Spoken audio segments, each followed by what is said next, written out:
सो योगा कहता है, कुंडलिनी कहती है मैं आजाद करवाऊंगी तुम्हारे जिस्म से।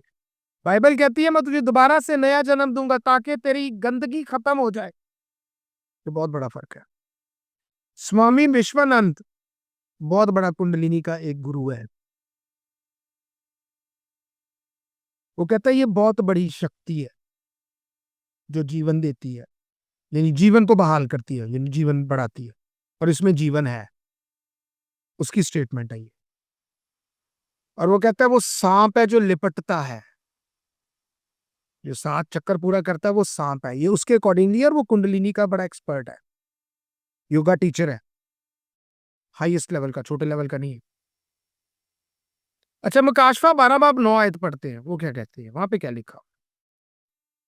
क्योंकि वो कहता है, स्वामी विश्वानंद कहता है कि ये सुप्रीम पावर है जो कोयल सरपेंट है। सरपेंट क्या बकायदा वो कहता है, वो कहता है ये लपेटने वाला सांप है। जरा प्रकाशित वाक्य 12 की 9 पढ़ते हैं, रेवलेशन चैप्टर 12 वर्स 9। और वह बड़ा अजगर अर्थात वही पुराना सांप जो इब्लीस और शैतान कहलाता है और सारे संसार का भरमाने वाला है, पृथ्वी पर गिरा दिया गया और उसके दूत उसके साथ गिरा दिए गए। और वो बड़ा अजदहा यानी वही पुराना सांप जो इब्लीस और शैतान कहलाता है और सारे जहान को गुमराह कर देता है, जमीन पर गिरा दिया गया और उसके फरिश्ते भी उसके साथ गिरा दिए गए। आमीन। तो बाइबल सांप किसको बताती है? इब्लीस को।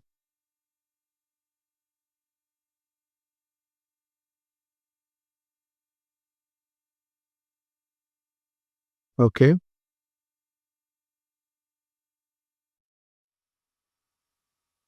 तो वो कहता है कि ये सांप है, और पिक्चर्स में आपको सांप भी नजर आएगा इसमें।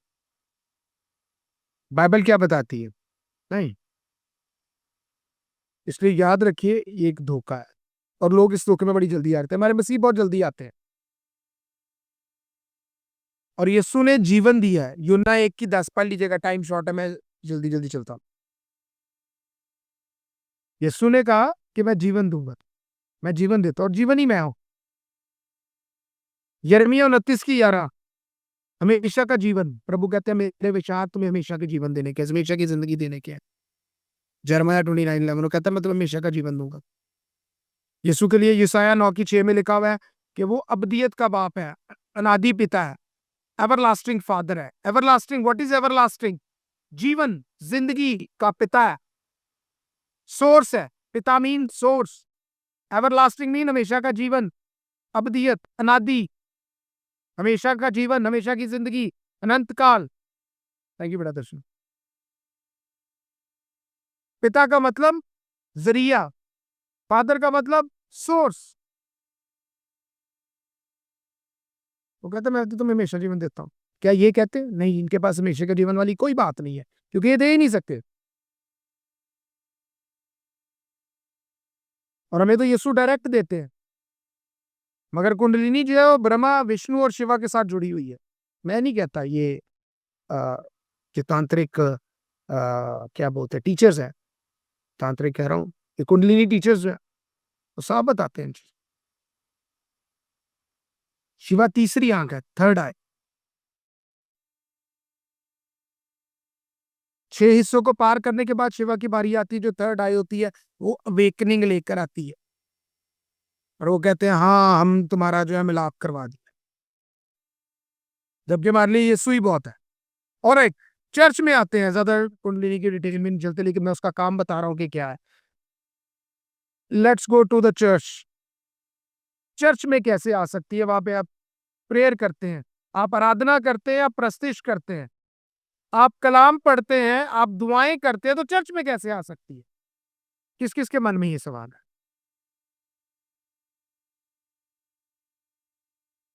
ऑलराइट भाई सुनील, बहन दर्शना, बहन सारा, बहन इरम, बहन सुखो, बहन प्रजीत, बहन आशा, बहन बलजीत, बहन फातिमा, बहन Usma. Alright, praise the lord, almost सबके हैं। चले चलते हैं। हमारे चर्चेज में एक सोच है, you know, there is a idea in every man's mind, हर किसी के आदमी आदमी के अंदर। और वो क्या है? अनॉइंटिंग, मसा, सामर्थ, अभिषेक बहुत ज्यादा होना चाहिए और उसी की दौड़ में लगे रहते हैं। और अब तो मैंने कई बार सुना है कि महाअभिषेक, हम प्रार्थना करेंगे महाअभिषेक के दिन। किस किसने सुना है? यदि मसा बहुत ज्यादा महाअभिषेक के लिए प्रार्थना करेंगे।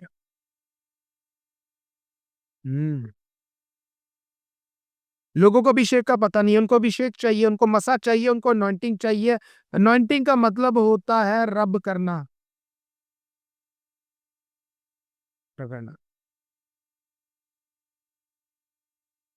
लोग बेबीवित होते, ओ ये आदमी बदुएं निकाल रहा है, मुझे भी यही अनॉइंटिंग चाहिए। ये आदमी भविष्यवाणी कर रहा है, मुझे भी यही मसा चाहिए, अभिषेक चाहिए। ओ ये वर्ड ऑफ नॉलेज जानता है, मुझे यही अनॉइंटिंग चाहिए। उनको इससे कोई, अच्छा महाअभिषेक है, चर्च भी है पंजाब में, वाह। उनको इससे कोई फर्क नहीं पड़ता कि अनॉइंटिंग दुष्ट देगा या पवित्र आत्मा देंगे। अनॉइंटिंग, अभिषेक, मसा एक शब्द है, आएगा कहां से ये अगला सवाल है।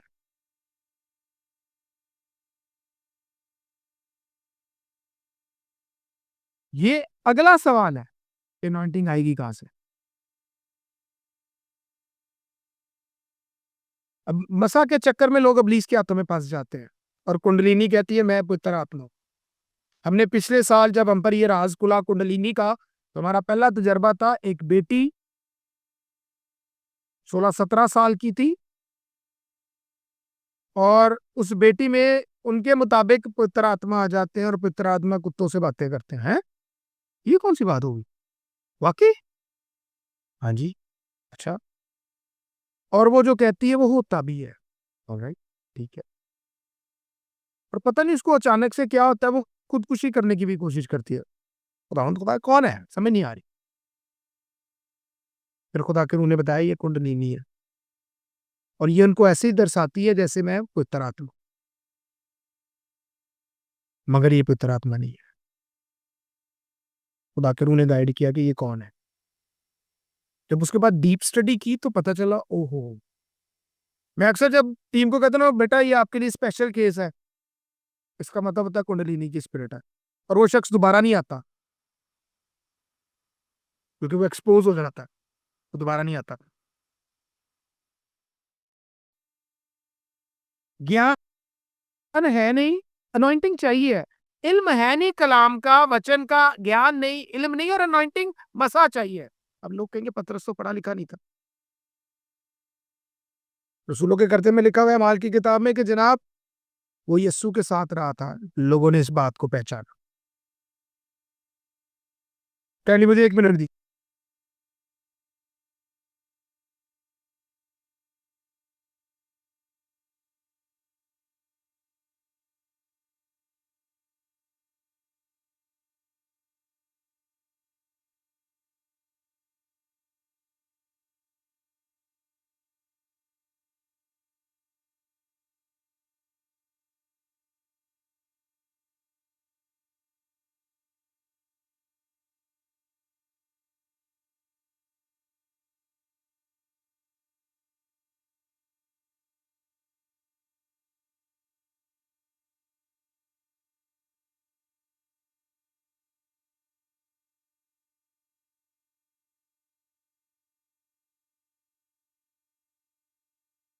आई एम सॉरी, आप लोगों को वेट करना पड़ा।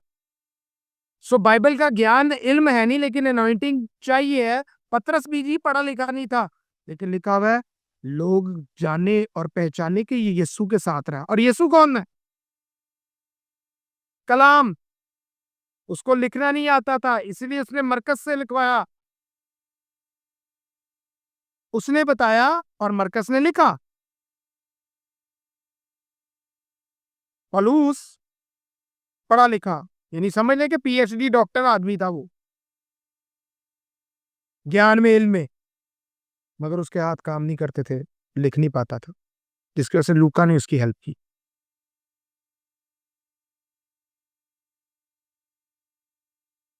किस तरह फिर पता चलेगा कि पवित्र आत्मा हमारे अंदर है या कुंडलिनी की स्पिरिट काम कर रही है? पहली बात, हमें ज्ञान तो होना चाहिए बाइबल का। हमें ज्ञान नहीं है, जैसे लोगों को वाकई अंधे हैं, उनको ज्ञान नहीं है, उनको इल्म नहीं है। कि हम किसी शख्स को आत्मिक पिता नहीं कह सकते, रूहानी बाप नहीं कह सकते। यीशु ने मना किया, सब ने मना किया, रसूलों ने भी मना किया। हाँ, हम जो जाजक है, काहिन है, उसको लाजिम है कि वो बाप की तरह उनकी केयर करेगा। मेरे लिए सब बेटे बेटी हैं, उम्र से मुझे कोई फर्क नहीं पड़ेगा। आत्मिक तौर पर, रूहानी तौर पे मेरे लिए आप बेटे बेटी हैं। लेकिन मैं आपको ये कभी नहीं कह सकता कि आप मुझे स्पिरिचुअल फादर कहें। बाइबल में ऐसा ना कोई आइडिया है और ना ही कोई कॉन्सेप्ट है, और ना ही लिखा हुआ है कि आप कह सकते हैं। यीशु ने खुद डिफाइन किया कि किसी को नहीं कहना, एक ही है जो आसमान पर है। सो मसीह लोग ब्लास्फेमी करते हैं, और अंधे पादरी जो हैं, अंधे अपने आप को नबी कहने वाले, रसूल कहने वाले अंधे, वो अपने उनसे कुफर बलवाते हैं और वो कुफर बोलते हैं। कोई अपने आप को बहुत बड़ा रसूल कहता हो, या अपने आप को प्रॉफिट कहता हो, या अपने आप को ज्ञानी कहता हो, मेरे साथ बात कर सकता है, मैं उससे प्राइवेट में बात करूंगा। मेरा खुला चैलेंज है उसके लिए।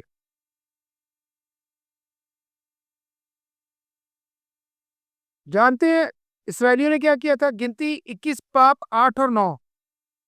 खुदावंद खुदा ने, बेटा मोनिका आप निकाल के रखेगा, गिनती नंबर्स 21 8 9। इसराइलियों ने गुनाह किया, खुदा ने सांप भेजे, मरने लग पड़े, तो खुदावंद ने मूसा से कहा एक लकड़ी ले, उस पे एक सांप लटका दे मरा हुआ, ब्रॉन्ज का सांप। ने मूसा जी जी। यहोवा ने मूसा से कहा, एक तेज विष विष वाले सांप की प्रतिमा बनाकर खंबे पर लटका। तब जो सांप से डसा हुआ उसको देख देख ले, वह जीवित बचेगा। तो मूसा ने पीतल का एक सांप बनवाकर खंबे पर लटकाया। तब सांप के डसे हुओं में से जिसने उस पीतल के सांप की ओर देखा, वह जीवित बच गया। अच्छा, आपको पता है इसराइलियों ने क्या किया? खुदावंद ने कहा लकड़ी रे, पीतल का सांप बना और लटका दे। आपको पता है कहाँ मूसा और कहाँ हिजकिया? इसराइलियों ने इसकी पूजा करनी शुरू कर दी थी।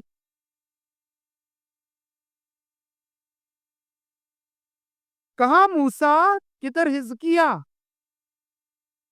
और इसराइलियों ने इसकी पूजा करनी शुरू कर दी थी। दूसरा सलातीन 18 की 4 निकाले जरा।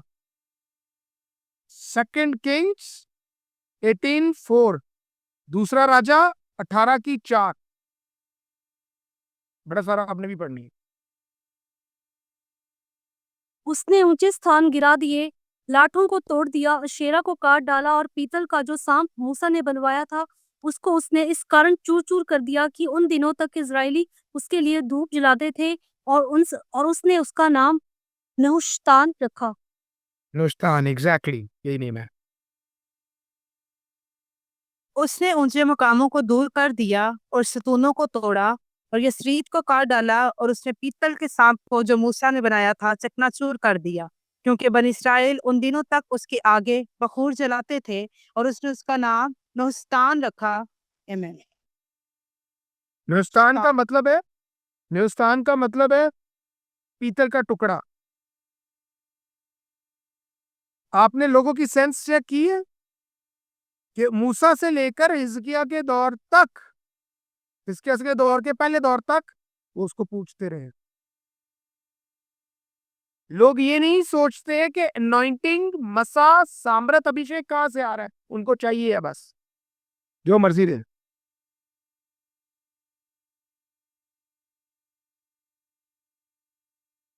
उनको बस मसा चाहिए। याद रखे, लिखा हुआ है दूसरा करंथियों 4 की 4 में पढ़ा कि इस प्रभु के, सॉरी, इस धरती के प्रभु ने लोगों को अंधा कर दिया, उनके दिमागों को अंधा कर दिया, उनको नजर नहीं आता कुछ भी।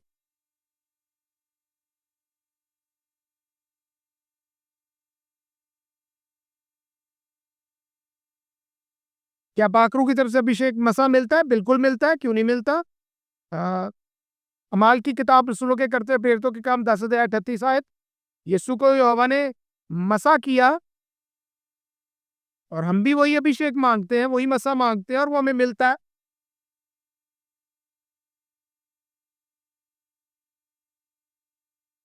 क्यों नहीं मिलता? चर्चेज में कैसे कुंडलिनी नजर आती है।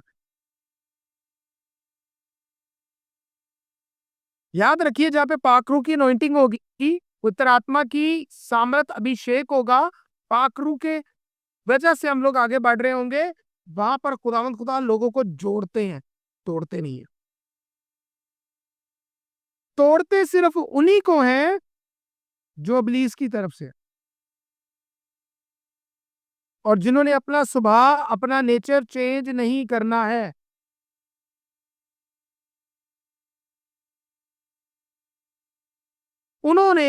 उनको खुदावंद खुदा सेपरेट कर देते हैं। आप चर्चिस के अंदर पूछ ले, हमारा इधर भी बड़ा अभिषेक है, बड़ा मसा है, हमारे यहाँ पे बहुत अनॉइंटिंग होती है, हम तो अन्य भाषा में प्रार्थना करते हैं और अन्य भाषा का मतलब आता ही नहीं है किसी को। रिपीटेड वर्ड्स, रब्बा रब्बा रब्बा बाबा रब्बा बारा शबा शका बाबा शका, पता नहीं केड़ा बाबा लबदे फिरदे ने, बिनते भी नहीं समझ आती। हम पूरी मंडली प्रार्थना करेंगे, भाई बाइबल के कानून को तोड़ दिया, पूछ लो हम बड़े अनॉइंटेड है। ओ प्रभु आपके साथ बहुत काम करते हैं, प्रभु आपको बहुत आगे लेके जाएंगे। यशायाह 66 अध्याय, 66, यस, यशायाह 66 अध्याय। जिस दौर में मुझे बड़ा रिब्यूक किया जाता था, मैं खुदावंद खुदा क्या करना है, मुझे तो समझ ही नहीं आता। खुदा ने कहा अच्छा अल्लाह फाड़ जरा पढ़। मैंने कहा ठीक है जी, पढ़ता हूँ। 66 अध्याय 5 आयत। खुदावंद की बात सुनो, आए तुम कि इसके कलाम से कांपते हो, तुम्हारे भाई जो तुमसे कीना रखते हैं और मेरे नाम की खातिर तुमको खारिज कर देते हैं, कहते हैं खुदावंद की तमजीद करो ताकि हम तुम्हारी खुशी को देखें, लेकिन वही शर्मिंदा होंगे। यानी मुंह पे कह रहे होते हैं जनाब आप क्या बात है, आपके अंदर खुदावंद की बड़ी सामर्थ अभिषेक है, और बाद में क्या होता है, आपके पीछे बैक बाइटिंग कर रहे होते हैं, आपके पीछे आगे नहीं आने देते। बेटा जरा हिंदी में पढ़ना। तुम्हारे भाई जो तुमसे बैर रखते और मेरे नाम के निमित्त तुमको अलग कर देते हैं, उन्होंने कहा है यहोवा की महिमा तो बढ़े जिससे हम तुम्हारा आनंद देखने पाए, परंतु उन्हीं को लज्जित होना पड़ेगा। आमीन। खुदावंद खुदा कहते हैं मैं उनको लज्जित करूंगा। पहला करंथियों, अब जरा गौर से सुनिए चर्च में कहां पे आ रही है और कैसे आ रही है। पहला करंथियों 11 12 13, बेटा सिर्फ हिंदी में पढ़ेंगे शॉर्ट टाइम की वजह से।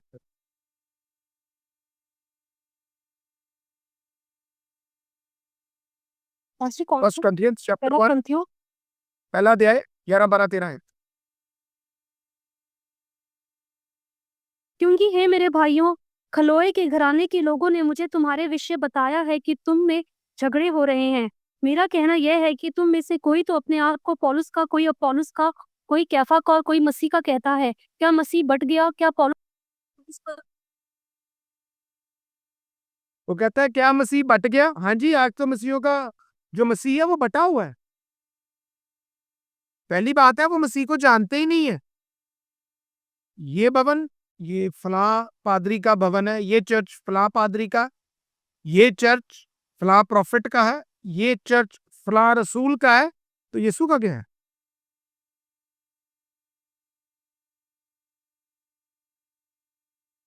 XYZ मिनिस्ट्रीज, मिस्टर पास्टर फलाना मिनिस्ट्री, पास्टर टमकाना मिनिस्ट्री।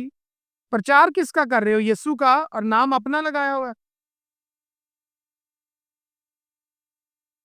नाम तो अपना है, काम तो किसी और का है।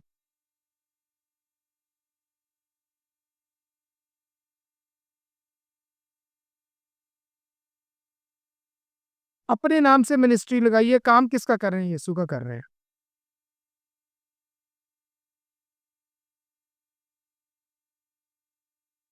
काम यीशु का नहीं कर रहे, अपना कर रहे हैं, अपने नाम के लिए कर रहे हैं, अपने पैसों के लिए कर रहे हैं। झगड़े हैं, लड़ाइयां हैं। फिलिपियो पहला बाब 15 16 17 18 आयत पढ़े तो वहां पे पौलुस साफ कहता है, वो कहता है कुछ लोग तो मुझसे नफरत रखते हैं इसलिए मनादी करते हैं, कुछ लोग मसीह के नाम को खराब करना चाहते हैं, कुछ लोग विरोधी बन के करते हैं, कुछ लोग नफरत से करते हैं, कुछ अपना नाम ऊंचा करने के करते हैं। लेकिन जो भी करते हैं मेरे यीशु का ही नाम लेते हैं, यानी वो इग्नोर कर देता है, वो कहता है इग्नोर।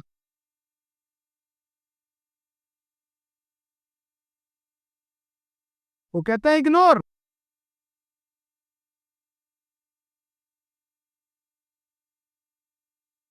और जब लोग मांग रहे होते हैं ना, ये काम हो रहे होते हैं चर्चिस के अंदर। जैसे मूसा ने सांप बनाया, लोगों ने शुरू कर दिया, आज भी लोग ऐसे ही कर रहे हैं। खुदावंद ने कहा ना सांप का, आप जरा गौर से सुनिएगा, पलूस के ऊपर रुमाल डाल के लोग ले जाते थे, उसने नहीं कहा था। आज आप लोगों के हाथों में रुमाल देखते हैं, ये जी अनॉइंटेड रुमाल है, और लोग पागलों की तरह उस रुमाल को लेने के लिए तैयार होते हैं। उसकी जो भी कीमत रखी जाती है देने को तैयार होते हैं, अपना दिल नहीं खुदा नु देंदे। T shirts, wrist band, rings, lamp stand ले लीजिए आप, यहोवा के नाम की पिक्चर अपने घर में लगा लें, अंगूठियों पे नाम लिखा लें, कॉइन्स ला ले लें आप। क्या यहोवा उसमें है?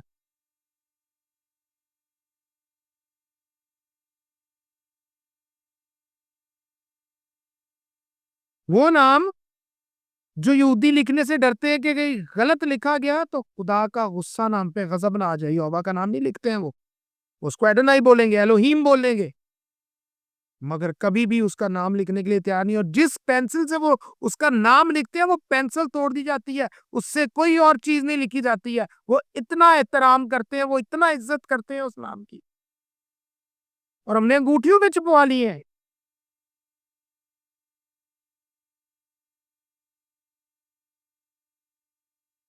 अंगूठियों पे।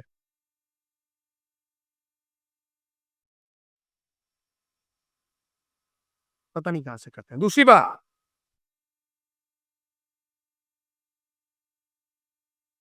लोग वो दुआएं कर सिखाते हैं जो बाइबल के अंदर मौजूद ही नहीं है। वो तरीकों से अनॉइंटिंग दिखाते हैं जो अनॉइंटिंग बाइबल के अंदर नहीं मौजूद है, पाकरू की नहीं है। एक पास्टर साहब थे, वो नमक वाले पास्टर थे, वो नमक देंदे सी, नमक अनॉइंटेड नमक है। किसने देखा उसको? बैन नगीना ने,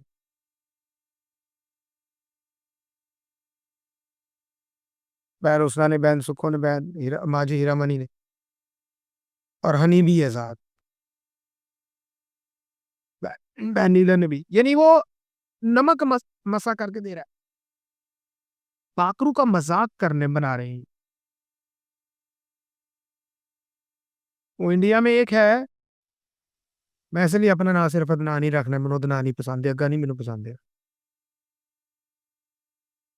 वो कभी चेयर रखा होता है उसने, वो चेयर पे जो बैठता है वो पंबीरी बन जाता है, हेलीकॉप्टर बन जाता है, टकरे मारता फिरता है, कभी बैग कर देता है, कभी कुछ करता है, खुद टांग पे टांग रख के बैठा होता है। तमीज भी नहीं है उन लोगों को बैठने की।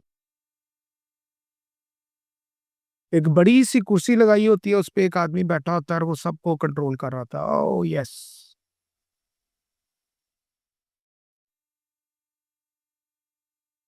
ऑलराइट।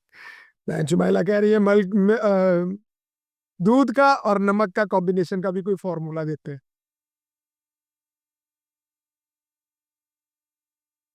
हमारे पास श्राउड मिल गया, यीशु का कफन मिल गया, तो भाई ये पलूस गलत लिख गया। अगर वो श्राउड सही है तो फिर पलूस गलत लिख गया है, जबकि पलूस ने गलत नहीं लिखा, इन लोगों ने गलत किया है। उस श्राउड के ऊपर तहकीक की गई, कैथलिक्स ने कहा हाँ जी ये वधिया हो गया जी, मिल गया, यीशु का कफन मिल गया है, ਅਸੀਂ रखे उस शाम के। उन्होंने सर्च की कि 60s में मिला था, और 60s के लोग 1960 में 60s के लोग वैसे ही दाढ़ी रखते थे, वैसे ही बाल रखते थे, तब का फैशन था ये।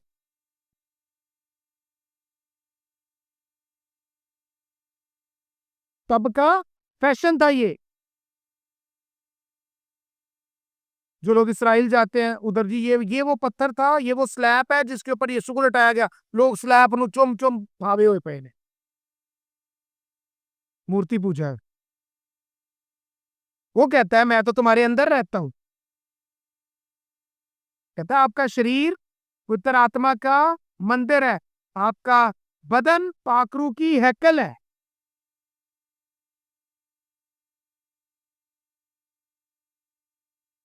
यीशु ने कहा अपने मुंह से यूहन्ना 14:17 में कि पाकरू तुम्हारे अंदर रहते हैं।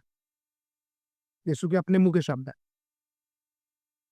निर्गमन खरूज 20:20 में लिखा हुआ है कोई सूरत मूरत नहीं बनानी, आसमान जमीन, जमीन के नीचे हम जो क्रॉस बनाते हैं और उसको चूमते हैं, गलत करते हैं।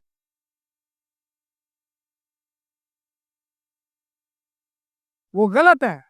सलीब हमारे चर्चिज में इसलिए लगी होती है कि हम उसे देख के हमें पता चलता है कि हाँ, याद रानी के लिए, इंसान है ना, भूलने की आदत होती है। यही वो सलीब है जिसपे मेरे यीशु ने मेरे गुनाहों का भार उठाया था। वो एक पैगाम है, संदेश है। आप जी एक ऑल्टर बनाए, एक मजबा बनाए, उसके ऊपर एक सलीब रखे, उसके ऊपर एक आर्क ऑफ कॉवेनेंट, ऐहद का संदूक रखे, और साथ में एक कैंडल लैंप स्टैंड रखे, और फिर उसके बाद आप एक कैंडल जलाएं और जला के फिर दुआ करें। वक्री साइंस क्या लिखा है बाइबल में? वो कहता है मुझको पुकार तो मैं तुझे जवाब दूंगा। और ये लोगों ने ढोंग बनाया हुआ है। मकाशा में लिखा हुआ है, हाँ मैं जानता हूं कि तू अच्छी तरह जानता है कि वो जो अपने आप को यहूदी कहते हैं दूसरे अध्याय में, मगर है नहीं। जो लोग इसराइली बता के, यहूदियों वाले तरीके बता के अडॉप्ट करा के लोगों को बेबीवत करते हैं। हाँ ये समझ, ये कुछ नया है, इधर चलते हैं। शॉले ले ली, क्या बात कर रहे हो यार? शॉल्स लेके जनाब, ये बड़ी अनॉइंटेड शॉल है, ये होली लैंड से आई है, ये ऑयल होली लैंड से आया है। रात मेरी ग्रेजुएशन थी, मुझे पता नहीं है मेरी ग्रेजुएशन है, ये डिग्री मिलनी थी एक, मुझे पता ही नहीं है। डिग्री मिलने से, सारा इवेंट स्टार्ट होने से पहले मुझे 20 मिनट पहले कॉल आई, पास साहब आप रेडी हैं, हम आपको पिक करने आ जाए। मैं क्यों जी, आज कोई खास बात है? उन्होंने कहा जी आज आपकी ग्रेजुएशन है। मैं कहा मैंने तो नहीं पता। और कहा ਤੁਹਾਨੂੰ 4 दिन हो गए ने, ਅਸੀਂ 4 दिन तो मुसलसल मैसेजेस कर रहे, ਤੁਸੀਂ ਸਾਡਾ ਇੱਕ मैसेज नहीं देखा। नहीं टाइम है, कैसे करूं? आई डोंट हैव टाइम, नहीं पता चला मुझे। वहां पे इन्होंने रिस्ट बैंड्स रखे हुए थे। मैंने पूछा ये क्या है? उन्होंने कहा जी ये होली लैंड से आए, इसराइल से आए। मैं कहा पलूस भी होली लैंड से ही था, बिन्यामीनी कबीले से था, फरीसी था, पक्का सू। उसने कहा है पहला कर दियो 3:16 में कि आपका बदन पाकरू की हैकल है। फिर उसकी स्टेटमेंट मानू या ये मानू? उन्होंने कहा भाई तू अंदर जाते जाके अपनी डिग्री ले, साड़ी जान छड़।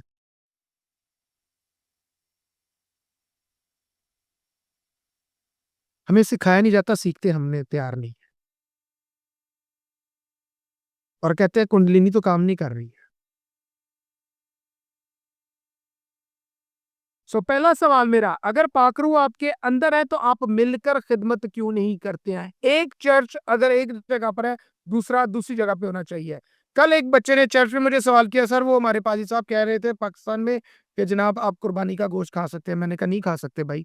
अगर किसी के घर गए हैं आप, उसने आपके सामने रखा है, आपने खाया है, आपको नहीं पता, आपने दुआ करके खाया है, उसको क्लेंस करके खाया है, कोई बात नहीं। लेकिन अगर उसने आपको इन बिटवीन बता दिया है कि जनाब ये तो कुर्बानी का गोश्त है, तो फिर नहीं खाना।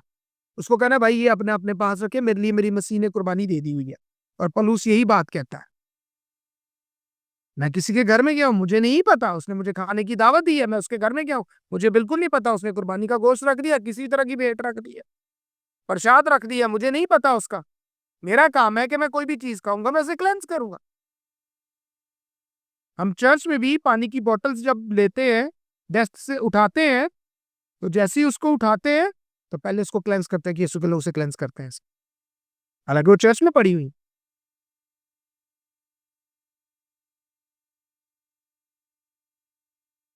सो पहली बात, पाकरू जब आपके अंदर होते हैं आप मिले होते हैं, कभी आप लड़ते नहीं और कुछ गलत नहीं सिखाते हैं, कलाम के अंदर ही रहते हैं। मिलकर काम करते हैं। क्या पहले कलीसियाएं नहीं थी? ढेर सारी थी। क्या वो एक दूसरे की मदद नहीं करती थी? सहायता नहीं करती थी? करती थी। आत्मिक तौर पे भी, ज्ञान के तौर पे, तालीमी तौर पे भी, रूहानी तौर पे भी, और पैसे की मद में भी।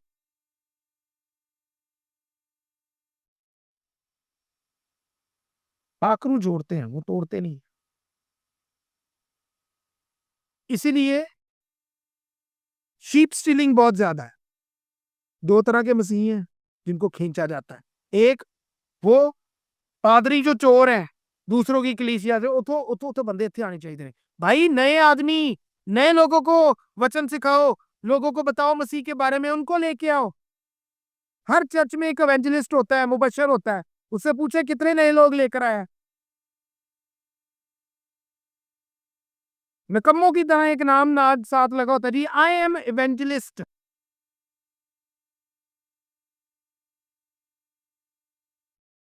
कल वो बच्चा मुझे बता रहा है कि हमारी गली के अंदर, हमारी पूरी स्ट्रीट के अंदर 7 चर्च है। मैं सिर फाड़ के बैठ गया। 7 चर्च?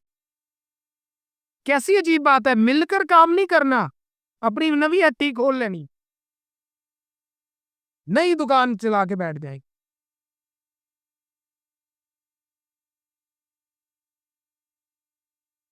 दूसरी बात, अगर पाखरू आपके अंदर है, कुंडलिनी नहीं है, तो आपको क्यों नहीं पता चलता कि सामने वाले वाले आदमी के मन के ख्याल क्या है? क्योंकि पुत्र आत्मा की जो गिफ्ट है, गिफ्ट ऑफ डिसर्नमेंट, आत्माओं की परख का तोड़ा आपके अंदर क्यों नहीं काम कर रहा है?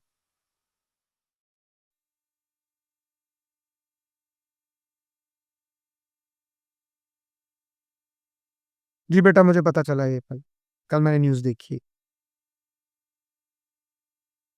अगर पुत्र आत्मा आपके अंदर है तो घमंड कहां से आ गया आपके अंदर?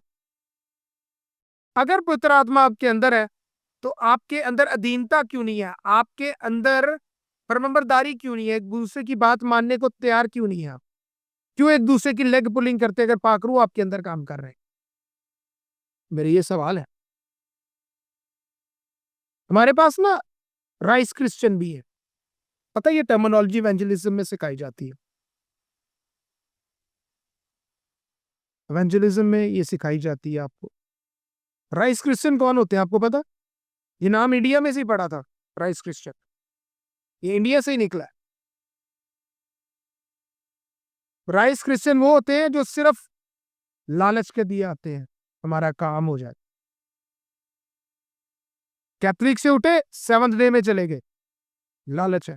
7 डे से उठे मॉर्मन्स में चले गए, लालच है, चीजें मिलेंगी, पैसा मिलेगा। मॉर्मन से उठे साल्वेशन आर्मी में चले जाएंगे, पैसा। इसलिए उनको राइस क्रिश्चियंस कहा जाता है, टर्मिनोलॉजी यूज की जाती है उनके लिए।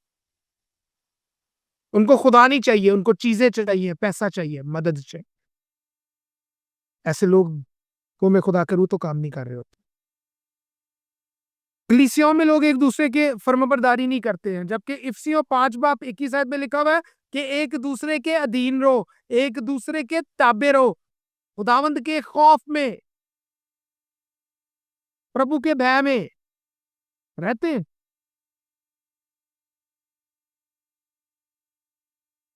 नहीं रहते।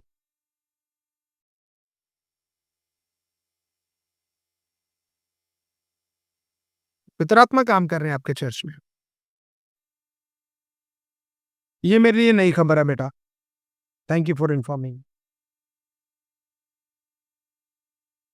तो क्या खुदा के रूह काम करें? ज्ञान नहीं है, प्रार्थनाएं हमने बहुत करनी है, बाइबल के बारे में पता नहीं है, दुआएं करने के लिए हम तैयार हैं। लोगों के लिए दुआएं करते हैं लोग, हमारे पास अक्सर आते हैं, लोगों के लिए दुआएं करते हैं,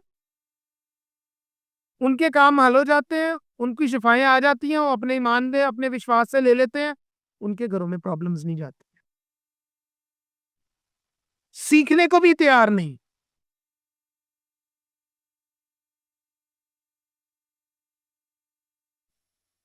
अपना नाम ऊपर लेकर आते हैं। दूसरा ग्रंथी 11:4 आयत पढ़ेंगे जरा जल्दी से। बाइबल क्या कहती है जरा देख। और हम कहते हैं कि चर्चिस के अंदर तो पाखरू काम कर रहे हैं। पाखरू ऐसे काम करते हैं? मोनिका,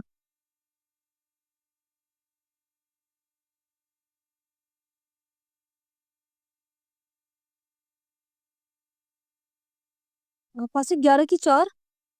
जी, दूसरा ग्रंथी 11 की 4, सेकंड ग्रंथियस चैप्टर 11 वर्स 4। यदि कोई तुम्हारे पास आकर किसी दूसरे यीशु का प्रचार करे जिसका प्रचार हमने नहीं किया, या कोई और आत्मा तुम्हें मिले जो पहले ना मिला था, या और कोई सुसमाचार से तुमने पहले नहीं माना था, तो तुम्हारा सहना ठीक होता। आमीन। क्या कह रहे हैं खुदा? जी बेटा सारा। क्योंकि जो आता है अगर वो किसी दूसरे यीशु की मनादी करता है जिसकी हमने मनादी नहीं की, या कोई और रूह तुमको मिलती है जो ना मिली थी, या दूसरी खुशखबरी मिली जिसको तुमने कबूल ना किया था, तो तुम्हारी बर्दाश्त करना बजा है। आमीन। क्या यीशु ने ये सिखाया था कि एक दूसरे से झगड़ो? जब यीशु सलीब के सफर के करीब थे तो शागिर्दों में आपस में बहस हो गई। उनका मसीह के बाद कौन संभालेगा? तो मसीह ने कहा जो मैं जहां जा रहा हूं तुम वैसा कर सकते हो, और तुम में से बड़ा वही होगा जो सेवकाई करना जानता है, खिदमत करना जानता है। और यही चीज नहीं जानते हैं। राजा कह रहा था मैं दास हूं, मैं खिदमत करता हूं। और खिदमत का क्या कर रहा था? सब तो बड़ी कुर्सी ते आप बैठा होंदा है। एक ने बाइबल पढ़ी होंदी है, एक ने लैपटॉप पढ़िया होंदा है, एक ने टैब पढ़ी होंदी है, एक ने पानी की बोतल पढ़ी होती है, कोई 2-4 गार्ड आगे 2-4 पीछे है, फुल प्रोटोकॉल के साथ। ये दास है?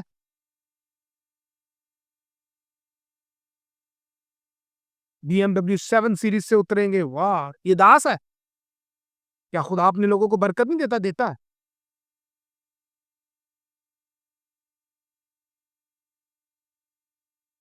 वाह, पैन चर्च बदलना तेरी मेहरबानी है। और अपने आप को जिताते हैं कि नहीं, आई एम वेरी राइचियस, खुदा मेरे से बात करता है। खुदा ने मुझे ये बात की। खुदा एडा वेला यार ताड़े वास्ते। खुदा ने मुझसे बात की। भाई पाखरू का फिर क्या काम है? क्या काम है पाखरू का?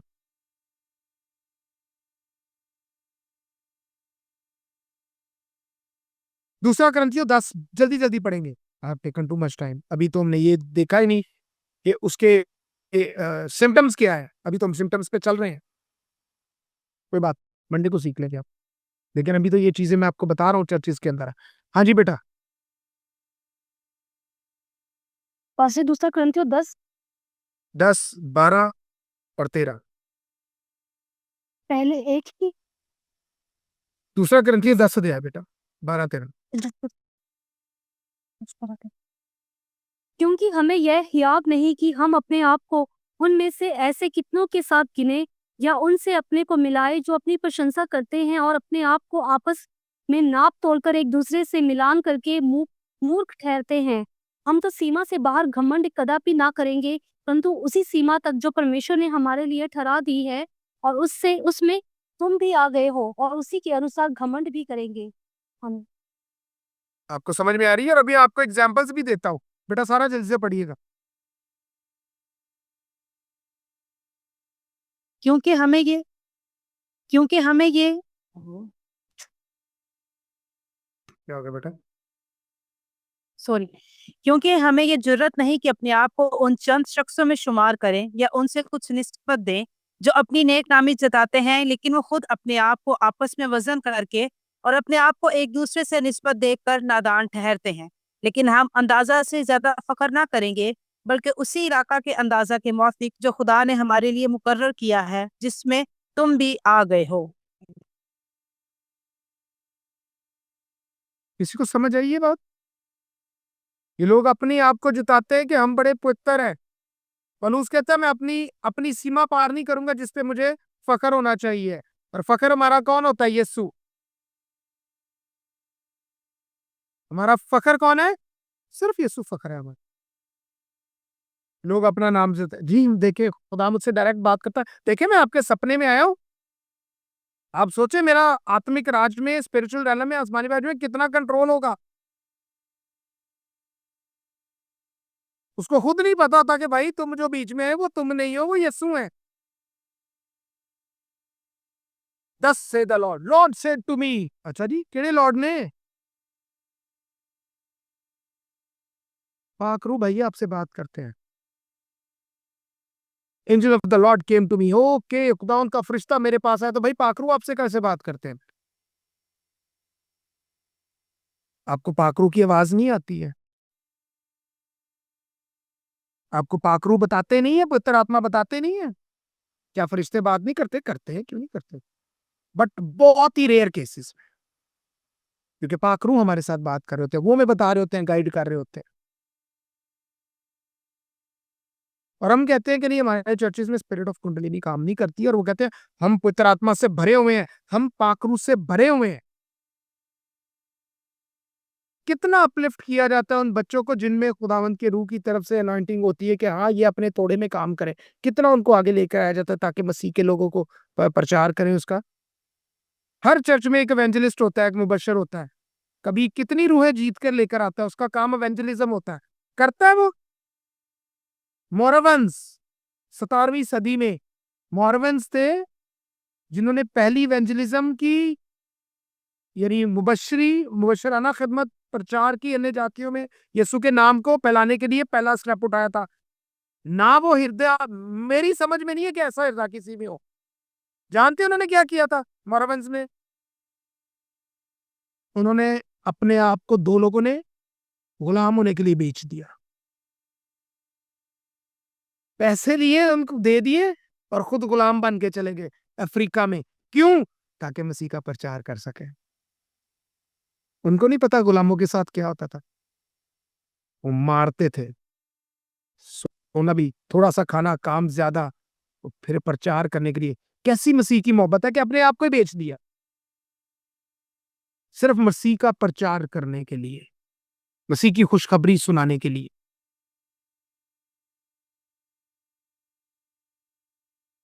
अपने आप को बेच दिया।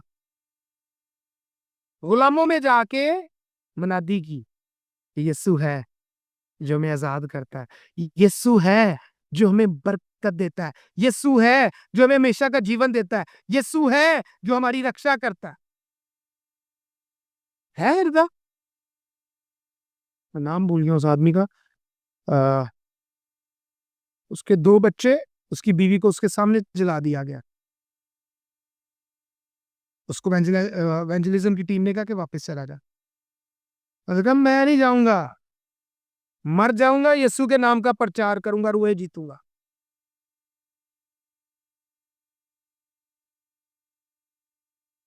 आपके चर्चिस में ऐसा होता है कि कोई एवेंजलिज्म करता हो और रूहे जीत के लेके आता हो, नए लोग आते हो, लड़ाई झगड़े नहीं खत्म होते, सियासतें नहीं खत्म होती चर्च में। वो चर्च च क्यों ज्यादा लोग आ रहे हैं, पता करो। हमारे लोग क्यों कम हो रहे हैं, पता करो। हमारे लोग उधर क्यों जा रहे हैं, यानी एक दूसरे के लोग बेड़ो। मैं कभी किसी को नहीं कहता कि जनाब आप हमारे साथ जूम पे जुड़े। मैं कभी किसी को नहीं कहता कि जनाब आपने मेरे से दुआएं करवानी है, आप नहीं करवाए। मैं एक बात कहता हूँ भाई, चर्च वो ढूंढना जहां पर पाकरू की सामर्थ हो, पाकरू का मसा हो। वहां नहीं जहां पर तुम प्रस्तिश के लिए जाओ,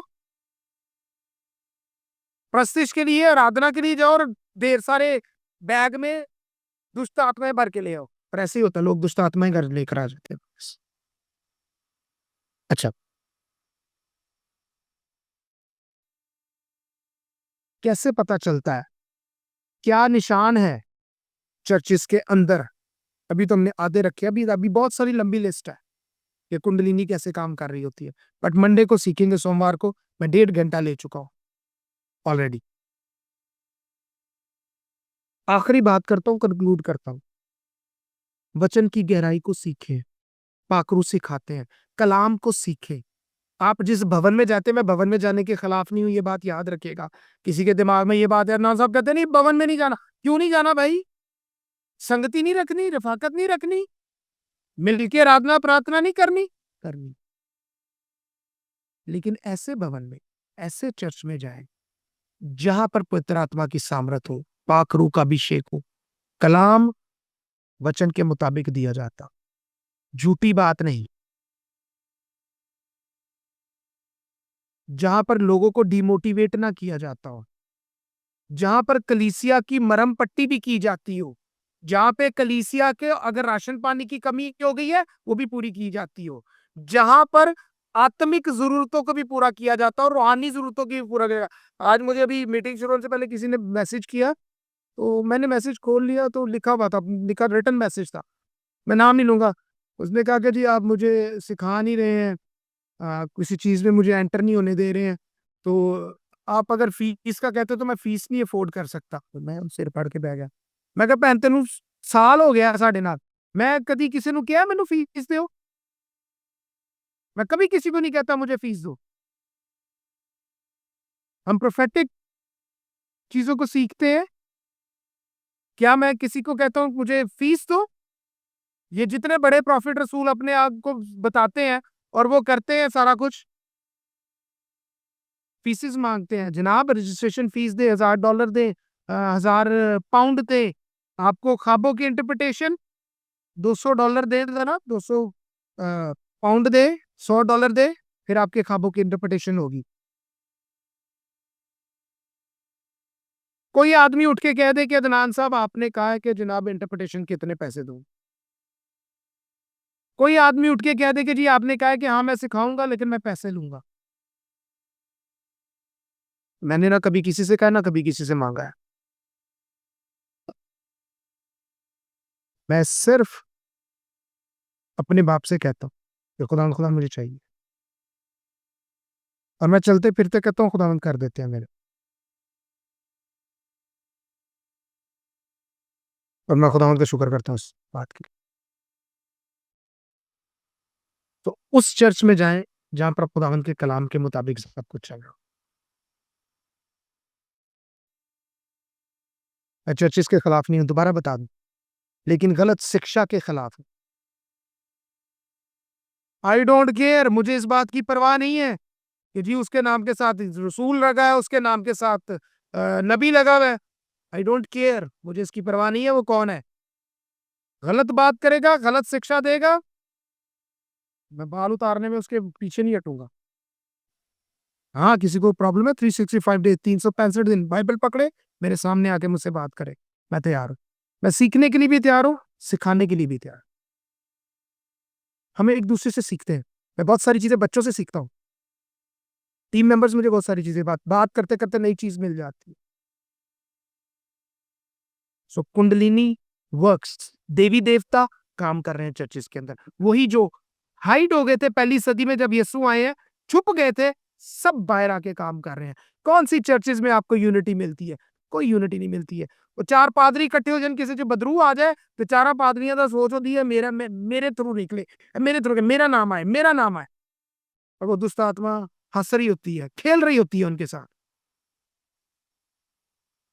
तो उनका जवाब होता है देखिए जी ये दुष्ट आत्मा जो है ना ये अभी टाइम लेगी निकलने में। तो भाई क्यों टाइम लेगी? सिर्फ इसलिए कि उनमें कमजोरी होती।